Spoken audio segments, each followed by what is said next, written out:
Thanks so much for coming tonight. I really appreciate you joining me here for the book launch and to celebrate this important event and to show your interest in this book. It really means a lot to me.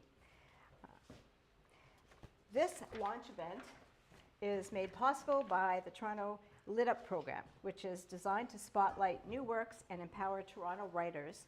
Toronto Lit Up is funded by the Toronto Arts Council and spearheaded by the Toronto International Festival of Authors. And my thanks go out to these organizations for making tonight possible. So we're here at MakerKids, Leaside in Toronto, and I want to say a huge thanks to Aimee, Savard, the owner, for partnering with me to host this event. MakerKids offers phenomenal STEM programs, which she's going to tell you about in a minute. And for those watching online, I have a group of kids, young inventors, coding and designing on laptops in front, so it's a lot of fun. So we've done some prizes now. We're going to have a few more to do later in-house. I'm going to tell you a little bit about the book, and then we're going to wrap up. We'll have a Q&A, and we'll wrap up at about 7, and we have more prizes and STEM activities. So having interviewed young inventors for the book, MakerKids has a tagline that really resonated with me, and that is empowering kids to be creators of technology, not just consumers. I think this tagline really says a lot, and I'd like to introduce Aimee to talk about MakerKids and why this tagline is so important. Yeah, so as a parent of 2, at the time, young, now 3 kids, I saw that there was a need to supplement my kids' education with technology and learning in terms of STEM. I didn't feel like at that time, which was 3 years ago, the schools were doing it properly or enough. We know that there are, at any given time, if you go on to Indeed, you'll see that there's about 100,000 jobs that are in shortage in the tech field here in Canada. So this is where we need more jobs to be filled, and this is the next generation. And of course, like every other parent probably in this room, I struggle as well with grappling with technology, like what is healthy for my kids in terms of technology, right? And so my husband Steve and I sort of came up with this concept of teaching kids to be creators of technology instead of consumers of it. So rather than being passive, being active, learning something, building, and making the future better. And so that's sort of where we're at with MakerKids, and we teach sort of basics here, and then with kids grade 1 through 8, and give them the foundations and the passion for STEM, because we want it to be fun so that they get engaged and that they like it, but also come away with some real world skills and passions for building perhaps a career in the future in these fields. We also know through research that kids around age 6 and 7, if they're exposed to STEM, they're more likely to enter into those fields when they grow up, and they're more likely to be engaged in them. So that's where we're at with MakerKids, and the reason why I was drawn to Elaine's book certainly was because, of course, wearable technology is the next big thing. It's already here, and it's only growing and going to be more important. And I really liked that there was the ethical questions that Elaine will get into around what you're going to create with your technology. It's not just about the next best thing. It's also thinking really thoughtfully about if it's bringing something better into the world, and what is that? And so that's why we welcomed Elaine tonight to greet you, tell you about her book.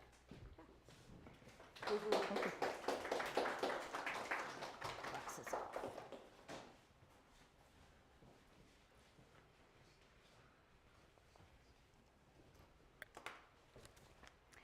Thanks, Aimee. I'd also like to acknowledge that Mabel's Fables, the fabulous bookstore, is here tonight, and I want to thank Eleanor Lefebvre, the owner, and Elizabeth Ferguson, who's here tonight to manage book signing. So Orca Book Publishers made this possible for me, and so my deepest thanks go out to Kirsty Hudson, who was the editor, my nonfiction editor for this book. Thank her for her brilliant editorial skills, her kindness, and her patience.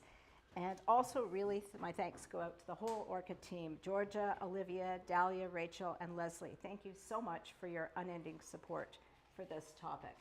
And I have to extend thanks to Belle Withrich for her outstanding illustrations. I knew Belle's work from other books, and when I learned that she was going to be the illustrator for this book, I thought, wow, how lucky am I, because her work is just outstanding, and the illustrations really bring it all together.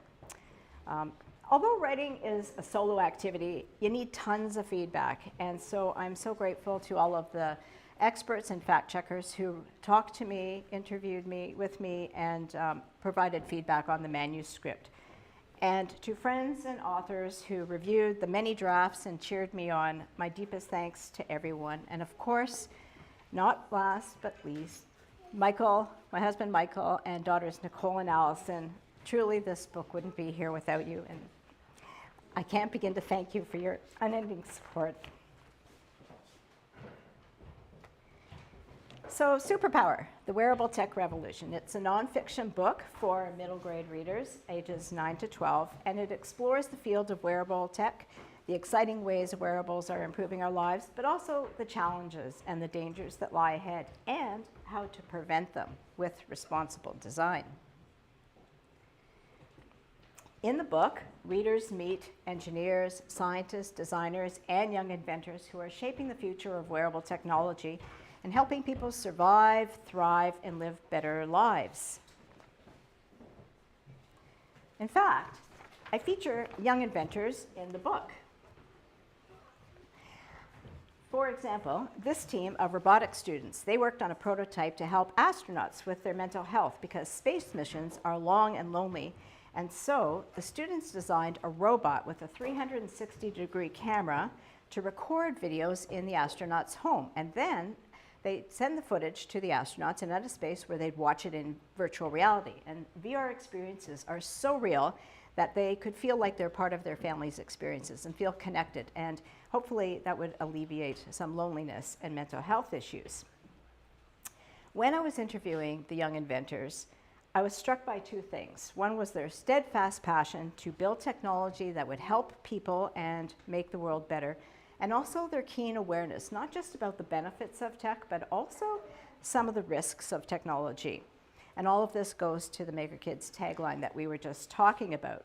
Sure, like everybody, they're blown away by the cool factor of tech, but knowing how tech works, being able to code, being able to build robots, they really have a deeper appreciation for the devices and don't see them as just fun gadgets. So that's a real bonus. I also featured inventors in the book, like this engineer, Mamit Magoo, who invented a device with his friend Rahul Udasi. It's called the Trexo, and it's a wearable robot for kids who can't walk. And Mamit and Rahul started inventing this when they were engineering students at the University of Waterloo. At that time, Mamit learned that his young nephew, had cerebral palsy and would never walk. And there was nothing for kids. There were exoskeleton devices for adults, but nothing for kids. So they put their engineering skills to work. And now the Trexo is an international company helping kids around the world to walk. So, MakerKids, your robotics hobby now might become a passion later in life, and you might build something big and famous like the Trexo. These are just a couple of examples in the book about how wearables are improving people's lives and changing people's lives, and there are many. But there's another really important part to the book, and that's about the downsides of tech and innovation. So, just when the reader is thinking, wow, these technologies are really cool, I have short text bites that alert the reader to some of the downsides and the problems, like with data privacy or device safety, or even the idea that maybe one day innovation can go too far, like with the metaverse and VR, or with brain-computer technology that might one day be able to read your mind. It sounds like science fiction, but actually it's being worked on now, and experts are warning that we need to kind of talk about these things. So I have this tagline throughout the book that says, "Caution, move slow and think human." And I came up with it as kind of an antidote to the tagline, "Move fast and break things," which is began with Meta and Facebook as their motto, and it became popularized throughout startup tech industry and then even broader. And it really just means innovate fast, be a disruptor, get your stuff out there. Don't worry about how it impacts people in the world right now. We'll worry about that later. Experts now agree that this is a really dangerous mindset.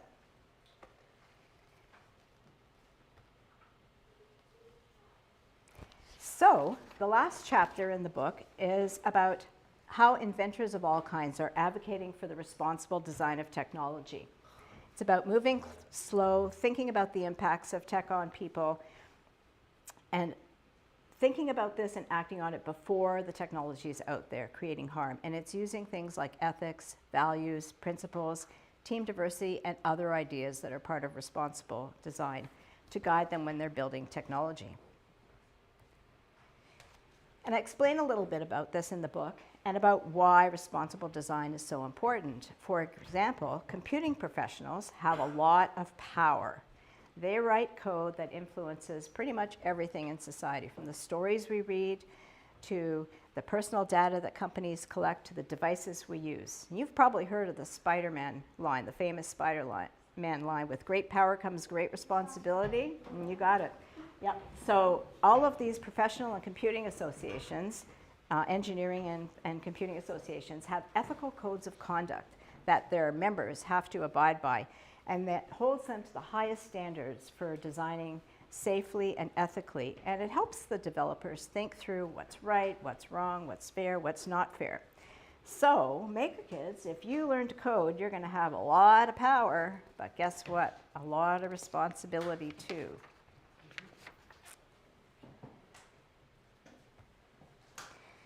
So thank you for listening to that short intro about the book, and happy to take questions in person, or take questions in person, and people online can either log in through, or they're logged in through their YouTube channel or Google account, can ask questions through the chat, or if you don't have that access, you can send a question through to my Gmail, and we have that monitored. Any questions?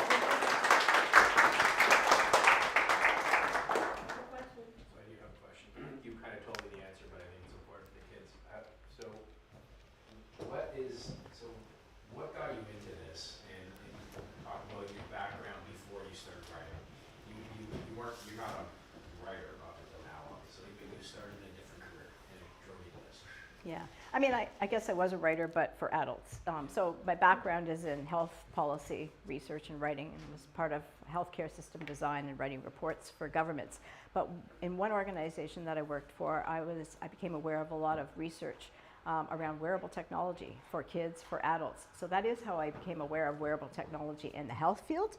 And then I happened to be at a conference, a writers' conference, many years ago, and we were talking about STEM and STEAM topics for middle grade readers, what might be of interest, the impacts of technology on the world. And I have two daughters who work in the STEM and STEAM fields, and so I'm kind of like intrigued by the issues. So that's what started this book. After a lot of research and digging, wearables came through as certainly an area that was with devices that are going mainstream, positively and negatively. And there are lots to talk about in the way of pros and cons, and there was actually nothing in the children's market around that topic. Any other questions? We're good? Got a question online? Yeah. Oh. Yeah, so we have Loretta who asked a similar question. What made you write this book and what was your inspiration? So we kind of did that. Yeah. Hi, Loretta. And then Carol asked, Elaine, with all you've learned about wearables, do you trust designers, tech makers, and product sellers to help police responsible design? Do I trust them?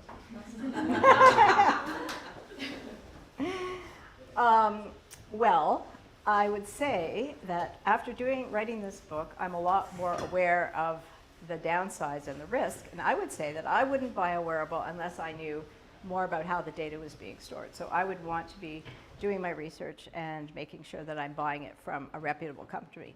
So I think, and as the book goes into, designers don't set out to do harm in most of the cases, but things do go astray with business models and so forth as they are.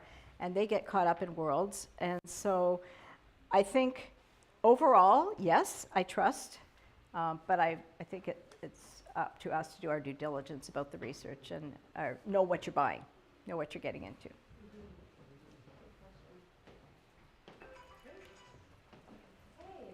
Have you tried any of these products you wrote about? I have one wearable, and that is, it was actually invented by the father of wearable computing, Dr. Steve Mann, who's in the book, and it is a Muse. You may have heard of it. It's a brainwave sensing headband for relaxation, meditation, and sleep. And so it has an electroencephalogram that reads and tracks your brain waves when you're sleeping, and it can tell you what levels of sleep you're in. And there's a meditation app that sort of prompts you if you're not calming down. It gives you like big rushing sounds. So I have that wearable, but I haven't ventured into any implantable technology or anything like that just yet. Yeah.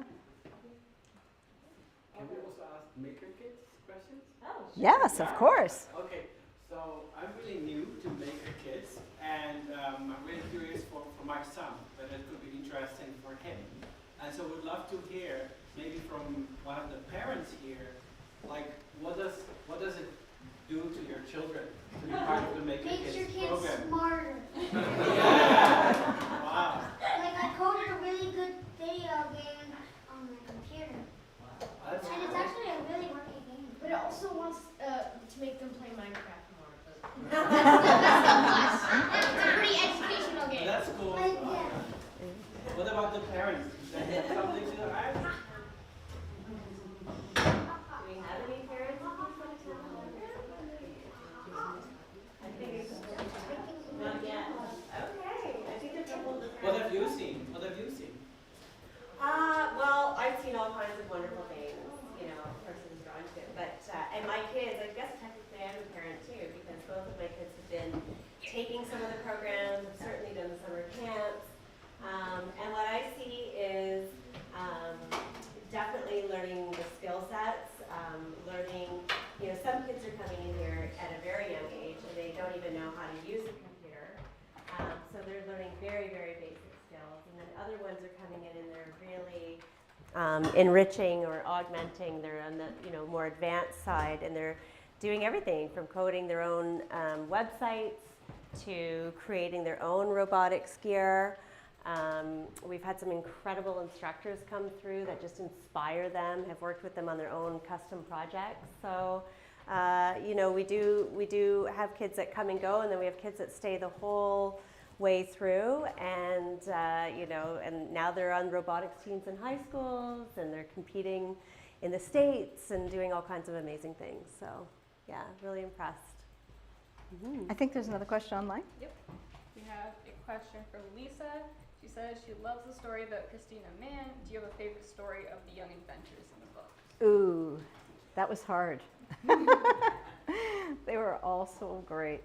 Ooh, do I have a favorite story? Okay, well, the story that I post, that I had the slide about, the kids who were designing the VR, they were pretty exciting to talk to. So yeah, I guess that was my favorite. Good. Very good. There's one other one from the Mark family. I'm not sure of one abbreviation, but how could kids keep consuming their data as private as possible? Their personal data. Be more aware of it. How can kids be more aware of it? It's a good question. Well, when you buy your product, it's supposed to be plain language explanations. Supposed to be plain language explanations of what you're signing in for, and actually go into it in the book too about how that's a very challenging area. But basically you have to know what policies are and not just click yes and sign up. And you have to know that, yes, every device that you put on your body, that data is being collected by someone somewhere. And what do you want them to know or not know? So you need to be aware of that it is being checked. All right, good. Okay. All right. Thank you, everybody. Thank you, everyone, and thanks to everybody online. Thank you, Elaine. Do we want to do a couple more Yeah, prizes? let's Okay, do we'll do a prizes. couple more prizes while we still have your attention. I'm going to add a few to the mix because we Yeah. have a few